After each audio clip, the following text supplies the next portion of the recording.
Posibleng sumailalim sa malaking pagbabago ang ABS-CBN sa pagsapit ng buwan ng Marso. Ayon sa mga umiikot na balita sa industriya, marami ang nag-aabang kung ano ang magiging direksyon ng network lalo't sunod-sunod ang mga anunsyo tungkol sa pagtatapos at paglulunsad ng ilang programa.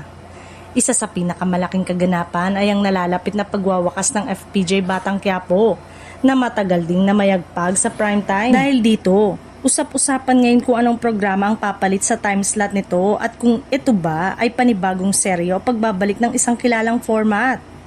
Bukod sa primetime, may posibilidad ding magkaroon ng reshuffling sa iba pang time blocks ng network. Hindi rin malayong magpakilala ang ABS-CBN ng mga bagong shows na mas nakaangkla sa digital audience. Kasabay ng patuloy nitong pagpapalakas sa online streaming platform.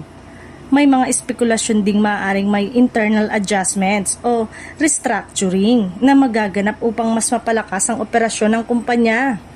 Matatandang ilang taon nang dumaraan sa pagbabago ang network matapos ang malalaking hamon na kinakaharap nito sa broadcast industry.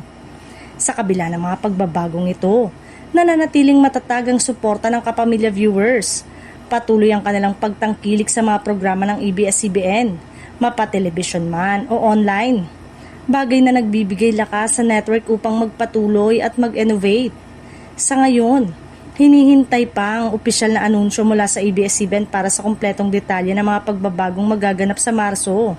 Tiyak na marami ang nagbabantay sa susunod na hakbang na isa sa mga pinakamalalaking media companies sa bansa.